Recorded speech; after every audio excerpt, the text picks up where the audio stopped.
Són 3 joves de Manresa que han creat una aplicació de mòbil per compartir felicitat. Un estudiant de magisteri, un de gestió d'empreses i un enginyer que han volgut generar sensacions positives i dibuixar un somriure a les persones quan mirin la pantalla del mòbil o la tauleta. Aquesta xarxa social anomenada Be Happy té la seva primera inspiració en el conte de Jorge Bucay, El buscador, que parla d'una preocupació tan antiga com el temps feliç.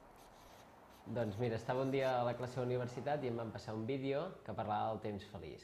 Un cop va acabar el vídeo em vaig adonar que en les noves tecnologies hi faltava una eina per compartir sentiments. Arrel d'això vaig començar a crear, juntament amb el Pau i el Gabriel, una aplicació per mòbil.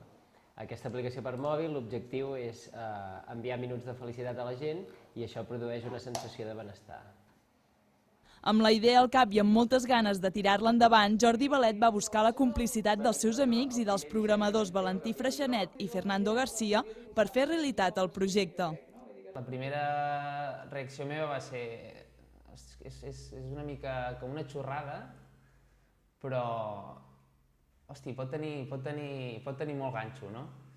I al mateix dia li vaig dir, bueno, quan comencem, no?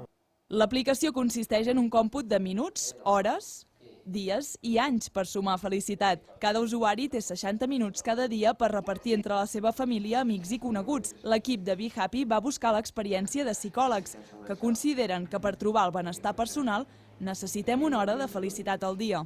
Vam llegir molt sobre psicòlegs que recomanaven que cada dia abans d'anar a dormir agafessis, reflexionessis i valoressis 60 minuts de felicitat del teu dia. I per això vam agafar 60 minuts. Aquesta recerca d'emocions i el comptador de la felicitat està tenint una molt bona acollida entre els usuaris i, a més, els creadors de Be Happy s'han guanyat a pols l'etiqueta d'emprenedors.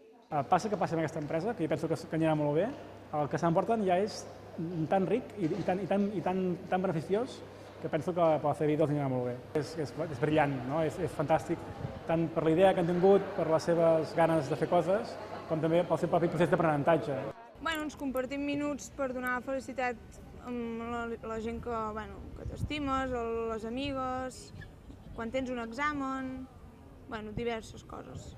Amb els amics, sempre que estàs un rato amb ells o passaràs un rato amb ells, doncs fas un recordatori. T'envio felicitat perquè estem passant un rato junts, ens ho passem bé i m'agrada estar amb tu, és una cosa que t'agrada compartir.